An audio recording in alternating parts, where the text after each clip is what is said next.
বেণীমাধব, বেণীমাধব, তোমার বাড়ি যাব। বেণীমাধব, তুমি কি আর আমার কথা ভাবো? বেণীমাধব, মোহন বাঁশি তমাল তরুমূলে বাজিয়েছিলে।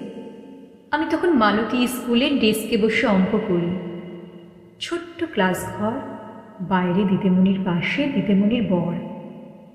আমি তখন নবম শ্রেণী, আমি তখন শাড়ি। আলাপ হলো বেণীমাধব, সুলেখাদের বাড়ি। বেণীমাধব, বেণীমাধব, লেখাপড়ায় ভালো। শহর থেকে বেড়াতে এলে আমার রং কালো। তোমায় দেখে এক দৌড়ে পালিয়ে গেছি ঘরে। বেণীমাধব, আমার বাবা দোকানে কাজ করে। কুঞ্জে অলি গুঞ্জে তবু ফুটেছে মঞ্জুরি। সন্ধেবেলা পড়তে বসে অঙ্কে ভুল করি। আমি তখন নবম শ্রেণী, আমি তখন 16। ব্রিজের ধারে বেণীমাধব, লুকিয়ে দেখা হলো। বেণীমাধব, বেণীমাধব, এত দিনের পরে সত্যি বলো, সেসব কথা এখনো মনে পড়ে? সেসব কথা বলেছ তুমি তোমার প্রেমিকাকে? আমি কেবল একটি দিন তোমার পাশে তাকে দেখেছিলাম আলোর নিচে।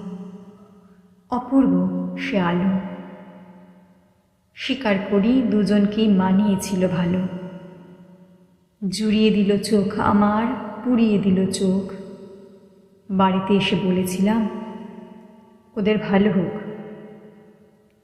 রাতে এখন ঘুমাতে যাই একতলার ঘরে, মেঝের ওপর বিছানা পাতা, জ্যোৎস্না এসে পড়ে। আমার পরে যে বোন ছিল চোরাপথের বাঁকে মিলিয়ে গেছে। জানি না আজ কার সঙ্গে থাকে।